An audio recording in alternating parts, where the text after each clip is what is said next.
So our last presentation before the breakout sessions comes from Nicholas Van Dam, Associate Professor, is that right? Associate Professor, come up from the University of Melbourne this morning, literally, and going back tonight. And was wonderful that he was funded to set up a Contentless Studies Center in 2021. So he's going to explain some of the innovative research and techniques that they're putting together. And he may well ask us if we would like to be involved at some stage. He's probably looking for long-term monastics and long-term lay people with good meditation experience to talk to. But Nicholas, I'll give you the floor. Thank you. Thank you all for listening, and thank you all for inviting me here.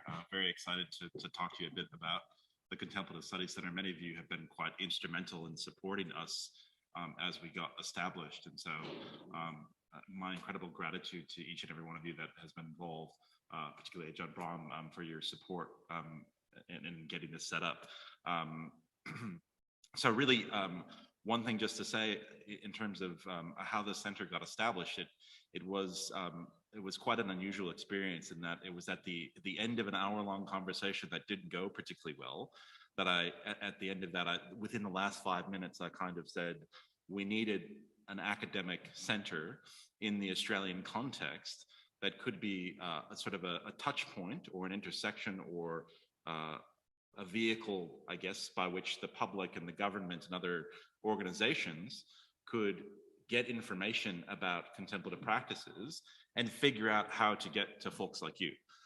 So when there's claims about mindfulness being useful for health, and we're talking about apps, or when there's claims about aspects of Buddhism or other contemplative practices being useful, or people having questions about where do they go to engage in these practices, people didn't necessarily know where to go or how to get that information. And so that was really one of the critical impetuses for us kind of coming into being. And as I said, it was literally in the last 5 minutes of this conversation. And really, when I presented initially, I said, oh, there ought to be something like that, maybe 5 or 10 years from now. And from that came, actually, that's a really great idea. You should write something now. And then, when we initially sort of came up with estimates of what it was cost, we were told to double that because it was really important that we do the work. So I think that speaks to something that I've talked with a number of you about individually and various others, that this is a really critical time for thinking about contemplative practices broadly. And there is a real interest and passion and need for the kind of work that many of you are promoting and doing. And there's an enthusiasm behind it among the greater population of the public.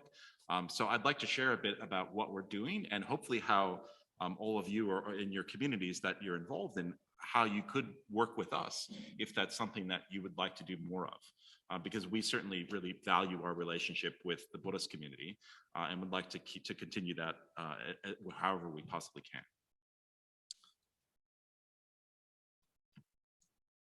Am I able to advance? Oh, there we go.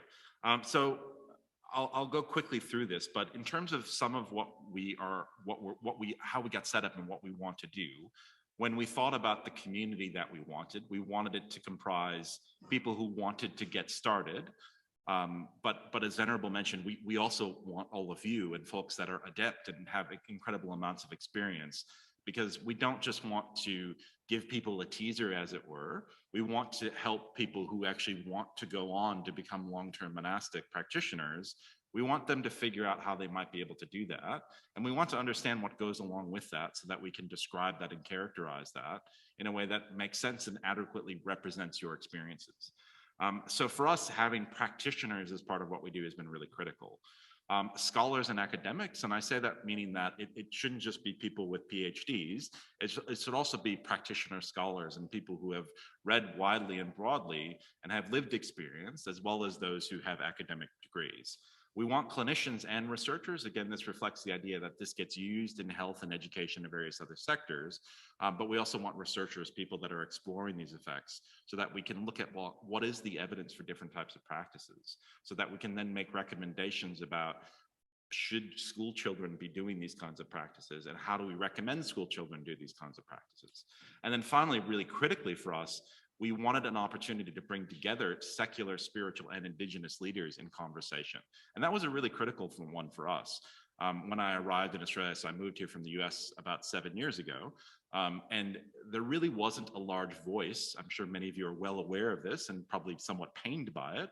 But the Buddhist voice in the conversation around mindfulness and meditation in Australia among the mainstream was almost non-existent.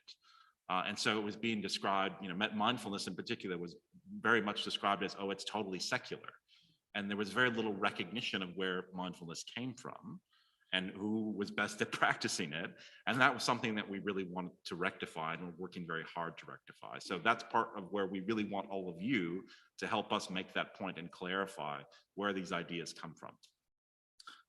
We're focused critically on using practices. So it's not just about providing knowledge, it's about getting people to try the practices out, seeing what it's like for themselves. It's not just learning in your head, it's not reading books, it's experiencing what it's like to sit with a given practice, cultivate a particular experience, go out into the world and walk and appreciate its beauty. All of the kinds of things that you all get to do on a regular basis as part of your commitments. We want lay people, we want university students, we want CEOs, people in healthcare to try those things out as well, so that we can shake up the way that people look at the world and understand it. And it's the goal really for us is that that's not just focused on the individual level. So too long, I think, and for it too much of an extent, many of these practices, particularly mindfulness, has been very much focused on individuals. It's been about helping the individual to put a Band-Aid over the wounds or the suffering or the struggles that they're experiencing, often because society is broken. And the way in which our governments and our organizations are operating are holding people back or creating disadvantages or inequalities. So when we talk about practices, our goal is not just to help individuals, our goal is actually to lead those individuals to transform society. And that's something that's really crucial to us. And the way in which we want to do that is through greater connection and greater compassion. So connection is really critical to us as well. And I'm really I was thinking about the title in the organization of the group. It's the Australian Sangha Association, reflecting community and a shared practice. And to us, that's really critical, that this is not an individual undertaking, but it's an undertaking of people together. The work that we do, we're fundamentally identified or defined as a research center, but we don't necessarily think of ourselves that way. That's not all we do. It certainly underpins the work that we do. But we also do a lot and are doing a lot in the educational space. We're critically interested in facilitating opportunities for people to practice. Our goal is in no way, shape, or form to replace the wonderful, excellent practice opportunities that are out there. What we do want to do is make it possible for the public to know more about them and to figure out how to get to them. Because there's too much out there that's too confusing and that is inauthentic. There's lots of opportunities to go to Bali on $8,000 retreats led by gurus that may not have a lot of training. And so one of our core objectives is to put forward leaders, experts in meditation and contemplative practices, who really are committed and authentic and are doing this for good reasons in a way that's accessible to the broad public. And hopefully, once they taste these things and they try these things out, they don't necessarily stick with us, but they then go and join your communities. So that's a big part of our mission. And then finally, dialogue, debate, discussion. So much as we've heard interreligious dialogue, discussion amongst different communities, faith communities, spiritual communities, secular communities, we want to facilitate opportunities for all these communities to talk to one another, to really come to understandings of what are the problems that we're facing together as a society. So that's our broad mission. I talked a bit about the ways in which we operate. We have a broad goal of utilizing contemplative practices towards health and human flourishing. We intentionally chose this title of contemplative practices because we didn't want to be yet another center of mindfulness, complicating the problem further.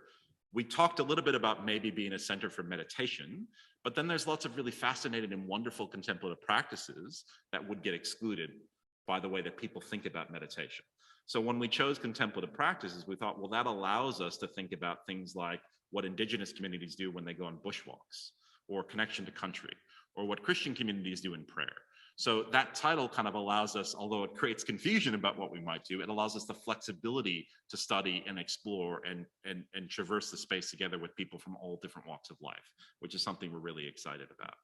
So let me tell you a little bit about why we thought this was necessary. So the way that this looks, I think, to the public is that there's just an overwhelming amount of information. When someone Googles mindfulness or meditation or yoga or any of these sort of traditional practices, they don't necessarily get to the Australian Sangha Association or the Buddhist Society of Victoria or the BSWA. The things that often come up first if you Google meditation or mindfulness will be the Headspace app or the Calm app or various other wellness retreats, right? So they're not necessarily getting great, reliable, good information in that initial search. They're getting information that's provided by for-profit companies that are sometimes worth multiple $1 million or billions of dollars. And that information is confusing. So there's teachers from all kinds of different backgrounds. There's teachers from within health. There's teachers that have their own private studios. There's lifestyle coaches. There's various different training models and degrees. Some people are only offering it online via courses, sometimes in education, sometimes we're talking about retreats. So when the public kind of asks, well, how do I do this? They're really confused. There's lots of different traditions of which you're very aware, and people will talk about their qualifications as if, well, I come from this tradition, therefore I must be really good at teaching meditation. But many of you will likely know that just because you're committed to a particular tradition doesn't necessarily mean that you know how to teach that tradition. There's a certain skill that goes along with teaching something. You can't just do it, although you probably would benefit from doing it as well as trying to teach it. And then finally, sort of there's all these different types of practices, and many people are confused when they think about, well, for me and for my goals, what practice should I be doing? And you all do that very well when people come to your centers and they work with you one-on-one or work on you in group settings to figure out or try to understand who the person is and what practice matches their goals, their temperament, their character, often because there's a time relationship there whereby you may have them for days, weeks, months, or possibly even longer. But for the public kind of going, well, I want to feel less stressed or I want to become a more spiritual person, they really struggle to figure out what kinds of practices they ought to do. And so if you type in meditation, spiritual Christianity, again, you're going to get all kinds of stuff that may not necessarily be robust and reliable and may just be seeking to exploit you. So to us, this is really one critical reason why we felt that a center like ours was necessary. Now, the work that we do is really a balancing act, and drawing on the Buddhist analogy of the middle way, we kind of see ourselves as sitting in the middle ground. So we're agnostic. We're agnostic to outcomes. We're not saying that everything has to be explained scientifically, but neither are we saying that everything can be explained religiously. We're sitting in a space where we get to talk about both. So we're balancing the spiritual and the secular. And because we're in this middle space, we get to talk about both. We have an opportunity at a university to talk about spirituality, not just secularity. And so that's a really cool and exciting thing. We're also dealing with the balance between health and wellness. And that's a real challenge because health is reasonably well defined, but wellness is not. So what does wellness look like and what falls into it? We'll often hear ads that will prescribe or recommend things like mindfulness or meditation as being both for managing mental health, but also promoting wellness. And these are treated as if they're part and parcel of the same thing. But as I'll show in a minute, that's perhaps a little bit more complicated than these various companies and organizations would suggest. And then finally, we're trying to balance evidence and the way that we think of it in the academic world, the empirical framework, with intuition, with how these experiences work for the individual, with what individual experiences are. And again, the goal of all of this is not to say one is better than the other, but to sit in that middle space and think about what are these potentially opposing, but from our mind, complementary perspectives, and how do we actually put them together? Now, the first thing I just want to talk about is that health wellness kind of complexity. So there's a common argument that's made that there's an illness to wellness continuum. That's put out by many different advocates, and it's quite a popular idea within public health that there's a continuum from illness to wellness. I want to argue that that's invalid and probably not all that helpful. As you probably all know, it's possible to be unwell physically or spiritually, but that doesn't necessarily mean you're unhealthy in another domain, right? So when we talk about, can you be well, but can you be physically unhealthy? Well, sure. I mean, many of you may have physical conditions but your wellness or your ability to sort of flourish or be happy may be challenged, but may not be fundamentally undermined by that physical condition, right? So my argument then would be that these things exist in parallel, health and wellness, right? That they track with each other. So if you're really depressed, there's a good chance that you're probably not doing so well, but that they're not the exact opposite of each other. So just by me addressing your depression, if I make you no longer depressed, that doesn't mean you're automatically enlightened, right? It's going to take a bit more work for me to get you to that point. And so the flip side is also true. If I work towards kind of helping you to feel well, that may or may not help you to address the underlying conditions that are going on with your health. And so this is something that we need to be very careful about. Now, this is something that we see in terms of how meditation and mindfulness practices get used. On the one hand, if we talk about the way that we utilize these practices, there's a sense of over-medicalization, right? So we can use mindfulness, or people that are feeling unwell or unhappy or dissatisfied, or John Kabat-Zinn uses the phrase, they're experiencing dis-ease. The idea sort of is, well, that's a mental health problem. Perhaps it's not a mental health problem. Perhaps it's a dissatisfaction with their circumstances in their life, or a gap in their sense of spirituality, or a lack of recognition of spirituality. And so this idea that everything is medical or everything is related to health may not be all that helpful. On the other side, in thinking about the wellness space, we have panaceas.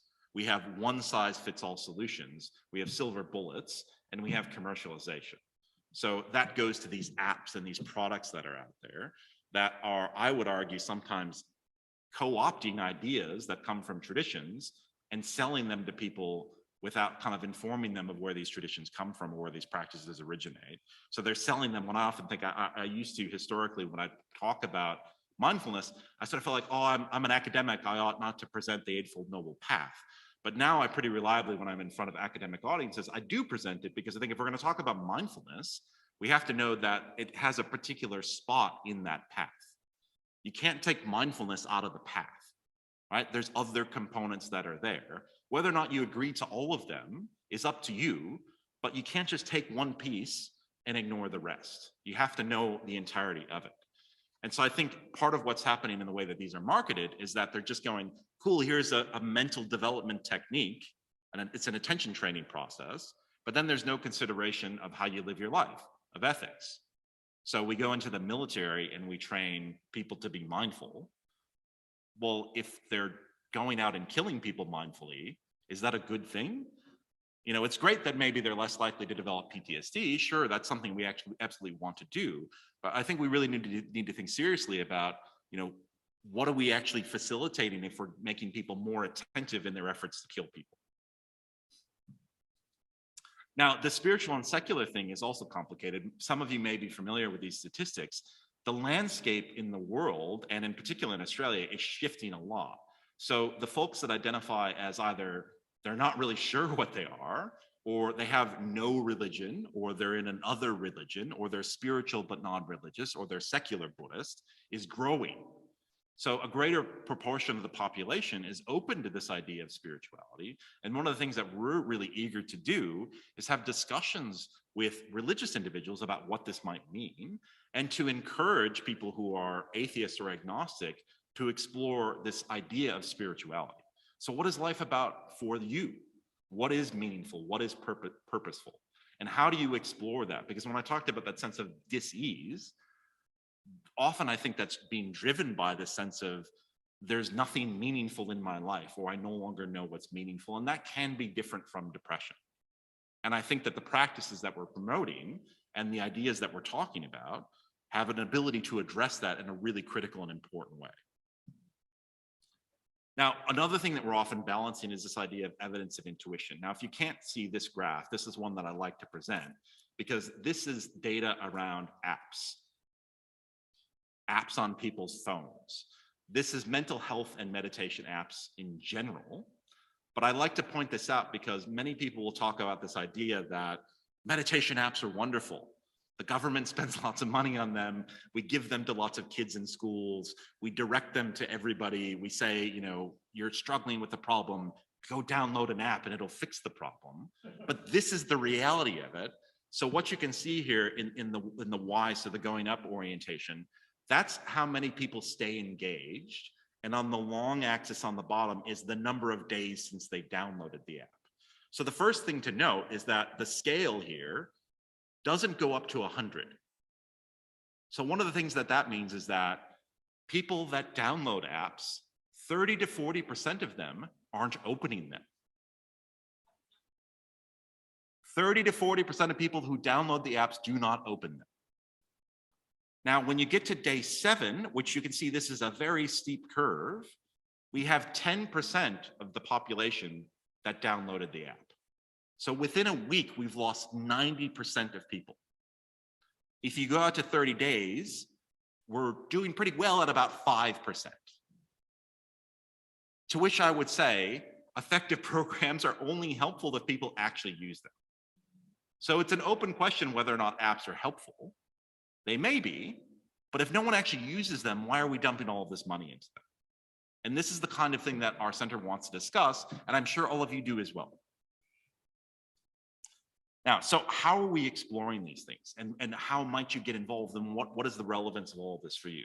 So we're doing things like trying to understand contemplative practices. What does the path of progress look like? How do people get stuck? What do they do to get unstuck? What are markers of progress? How do you know things are going well? How do you know that things aren't going so well? How do you figure out this idea of the path or the meditation practice that works for you, or the spiritual practice that helps you to figure out where you're going? So we want to know from people like you and people in these traditions how to understand that, because there's models in all of your traditions that help us to think about that. We want to understand contemplative practice in the modern context. We want to know more about how people use apps and whether they do have any effect at all. Are we just totally wasting our money? Is it a quick Band-Aid solution? It's very easy to show some nice pictures of some happy kids in lotus postures on tables. Is that actually fixing the problem in our schools? It's a great photo op for our politicians, but is that solving the problem that our children are facing? We also want to understand the patterns, the trends, and how people engage in different practices. So we really don't have a whole lot of information about how the public is engaging with meditation. We know almost nothing in the Australian context. What percentage of the Australian population engages in some form of meditation? We don't really know. Has that changed over time? We don't really know. So have particular practices become more popular? Are more people doing Dzogchen? Are more people doing Goenka? How are people getting started? Where are they going? We don't know that. And that's a problem, because oftentimes when you think about reporting to government or reporting to health industries or insurers, one of the first things you need to be able to say to make an argument is 20% of people do this, and there's a trend over time of more people doing this, and we have good evidence that this is helpful. So this is a good thing. Or, we've got an increasing trend of people doing Sam Harris's, app, the headless way. And gee, maybe that's not a great idea for someone who really doesn't understand what self and no self means. And maybe they shouldn't really be asking core questions about what does it mean to be a self if they've got some psychiatric history or tendencies, and that's an idea that's not going to resonate well with them given the knowledge that they have. Because pulling at threads for those kinds of folks may result in the entire ball of yarn unraveling. And if we're just giving them an app and we're not providing them with any additional support, we may have a huge problem on our hands. And that's already playing out with a number of app companies, whereby they're contacting some colleagues of mine and they're basically saying, what do we do with all these people that are contacting us because they're extremely distressed?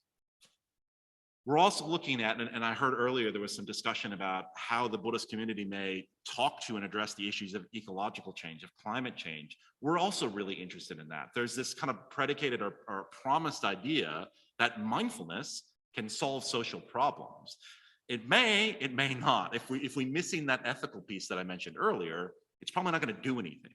So to us, it's really critical to understand and know when people are getting together to try these practices, or when they're doing them alone on their phone in their front room, is there an ethical component?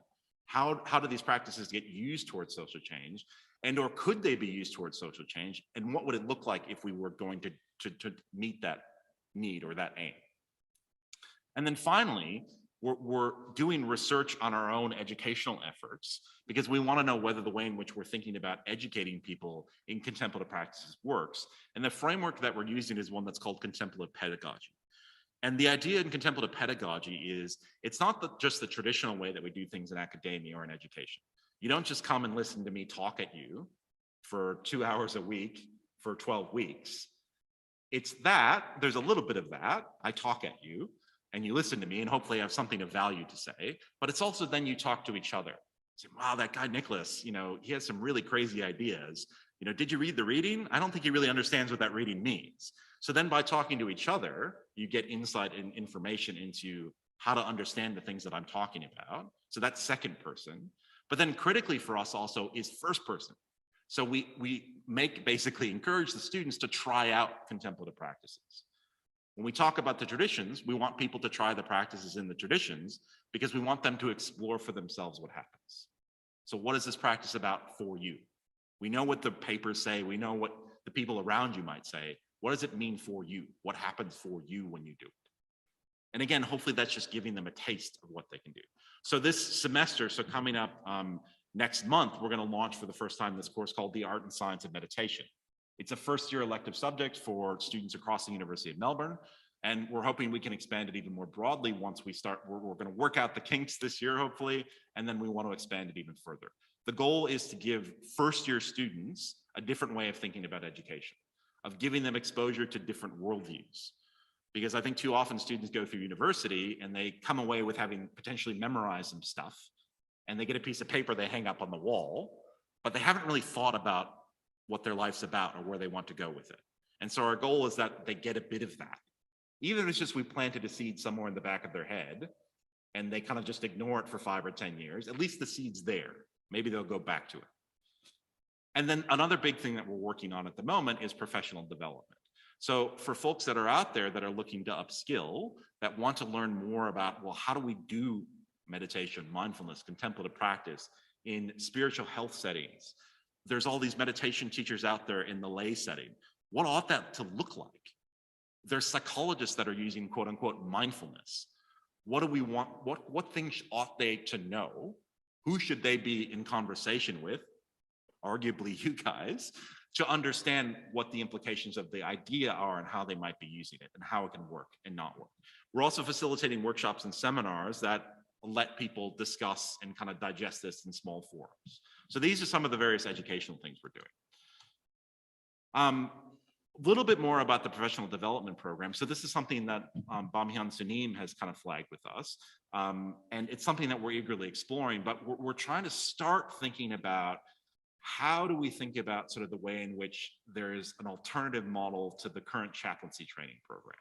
And this is something that's not just something that we want to do as a center, but it's a much bigger goal to think about how do we meet the spiritual needs of a population that the demographics of whom no longer match our training models. So the chaplains and the training models are predominantly Christian. That doesn't match our population. So how do we think of new ways to address that issue? And we're starting to move forward on that, but we really need a consultation process to understand the needs of the community, what various stakeholders want. As I mentioned, one of the things that we're really eager to do is facilitate practice opportunities. It's crucial to us that people actually can try these practices out so that they have a way of kind of figuring out what works for them. And we want to put people on the stage, so to speak, who know what they're doing.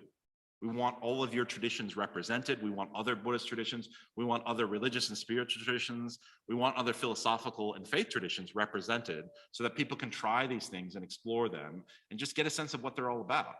We're also hosting things that we call tradition deep dives, which is a way for people who may not know much about Islam or Judaism or Buddhism to kind of go, cool, what's this all about? Where do I go after this? How can I read more? How do I find out more? We just hosted, I don't know, my mind is a little bit, in terms of time, I'm not sure which day it was. I think it was yesterday, maybe the day before. We just hosted an open house. So our goal with these kinds of events really is to get people together from different traditions and get them in conversation. So much as we've heard a little bit today about fractionization or people being fractured, We're trying to do that in the space of wellness and spirituality, health more broadly, to kind of get people together talking about, well, what are we doing in that space and how can we all learn from each other? One of the things that we're exploring also is a teacher in residence program. So we're exploring an opportunity for how we might actually have someone come and spend some time with us on a regular basis that could offer people who want to do more in-depth practice an opportunity to do so, or whereby they could consult with someone around their own practice and where they're getting stuck. So that's something I'd be really eager to hear from you about, because we would really love to showcase the work that you are all doing. It doesn't officially need to be in residence. You don't have to necessarily come to Melbourne to do this. It could also be remote and digital. There's a number of outward facing activities. One of the core commitments that we have is that we don't just want to be in an ivory tower. We don't want the work that we do not to make it out into the world. And we don't want the experiences that people are having in the world to not be reflected in the work that we do.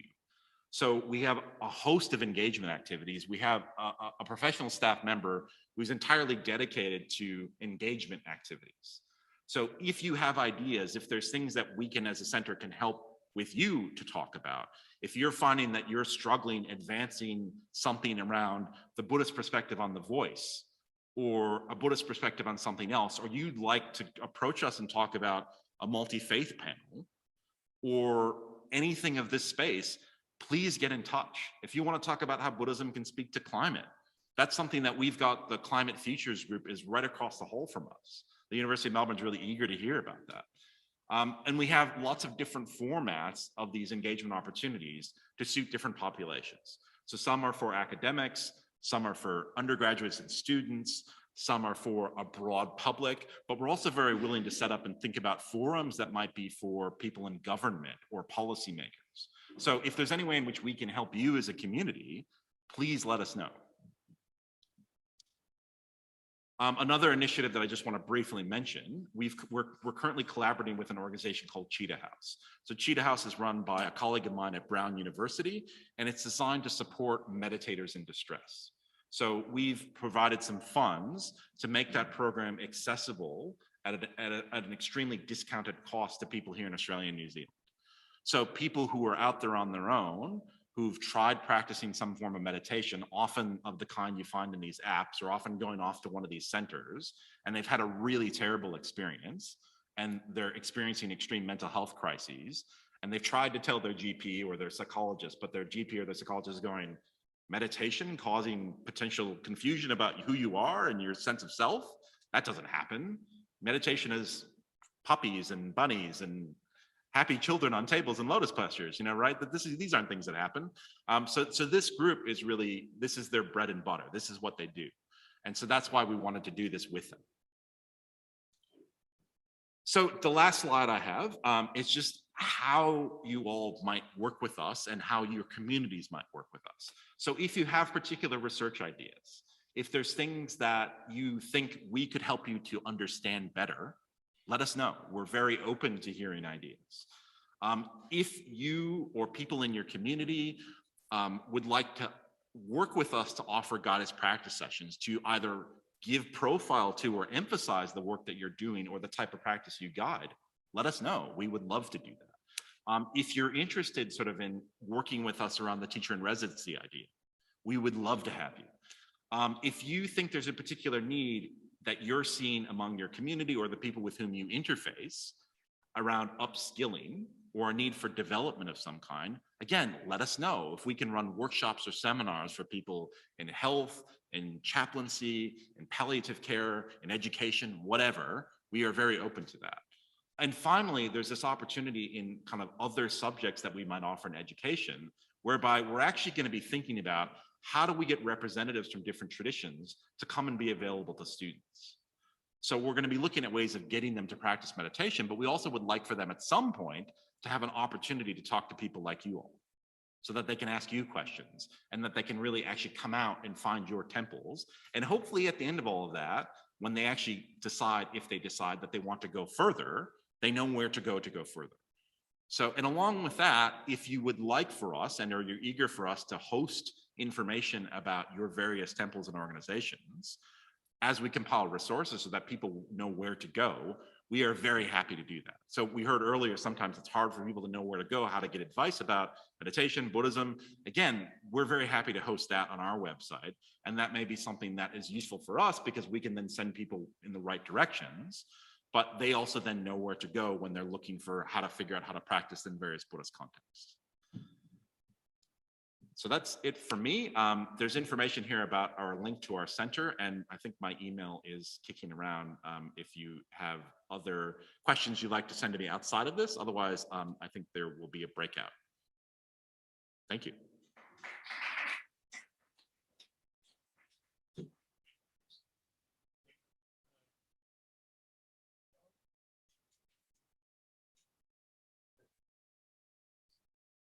Is there a question at the back? Yes. Is it working?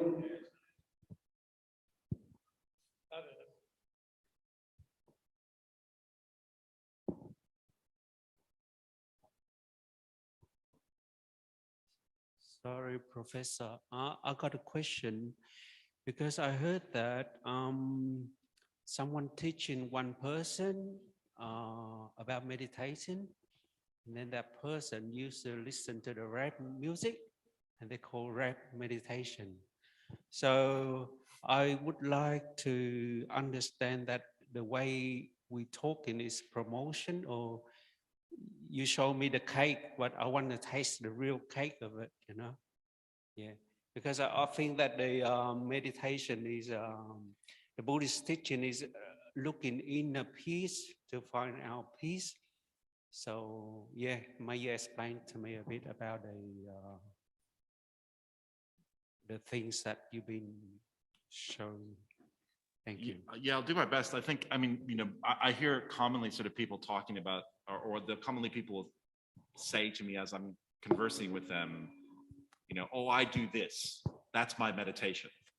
You know, maybe something like, you know, I don't need your meditation. I already do gardening. That's my meditation. And I'll kind of go, well, you know, I'm sure gardening can be contemplative, but there's this element for me, which unless it's intentional, then I'm not quite sure how it fits with our definition of the practice. And so the kinds of things that the practices we're trying to promote, because there are all kinds of stuff, you know, practices out there that are, you know, listening to nature sounds meditation, listening to celebrities tell you bedtime stories meditation, you know, Calm and Headspace, you know, Calm has Matthew McConaughey reading you bedtime stories, you know, somehow that classifies as meditation. You know, it may be nice to listen to Matthew McConaughey, but I don't think that's meditation.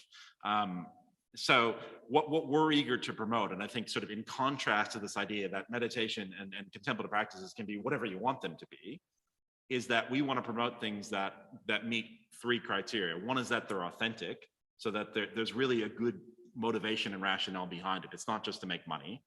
That there's some linkage to a tradition behind them. That doesn't necessarily need to be a spiritual religious tradition. It could be a philosophical one, right? But there should be some tradition. It should go back some ways. It's not just I made this up in my garage and now I want to sell it to you. And then finally, that it's amenable to evidence in some way. So that may be individual evidence. You know, have I assessed whether or not this is working for the person? But also, if we're going to start to recommend things on a broader scale, as I mentioned earlier on, like if we're going to start to recommend that all kids in all schools engage in some kind of meditation, we really want good evidence that that's a good idea.